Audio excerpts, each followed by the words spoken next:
Barbie Fortesa update. Yan sa pa-block screening ng Barbie Natics dyan sa SM Mega Mall, Directors Club. At kasama ni Barbie si Daddy Tony at ang kanyang fans club na Barbie Natics. Ito yung video. Grabe sigaw ah. Ayan, Barbie Fortesa in the house. Ayan, until she remembers. Now showing. Taray, hindi siya ready mag-post. Ayan, magandang hapon. Maraming salamat po sa inyong lahat. Nakakatuwa kasi parang ang dami natin nasabi mga mommies, target ko. Gawag yung dami age group ko. No? Para sa inyo po talaga ang pelikulang ito. Sana po magustuhan ninyo at sana po ay mag-resonate. Mag-resonate po sa inyo ang story ng aming pelikulang So She Remembers. Enjoy the popcorn.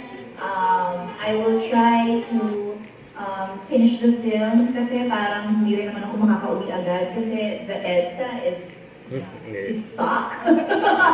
So, di ba? Dito na lang ako. Pero ayan, we are about to start. So, let's bow down our heads. Bakit? Hindi. Ayan, i-enjoy lang po natin ang pelikula.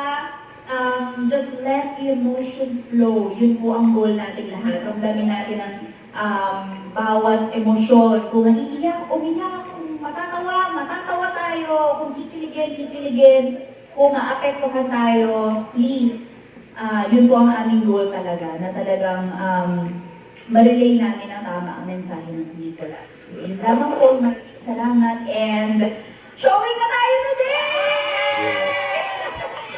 Congrats kay Barbie. Maraming salamat also to Barbie Natics for organizing this block screening. Maraming salamat. Lagi kong maaasahan ng mahal. Kaya from the bottom of my heart, I appreciate each and every one of you. Yun. Let's do it!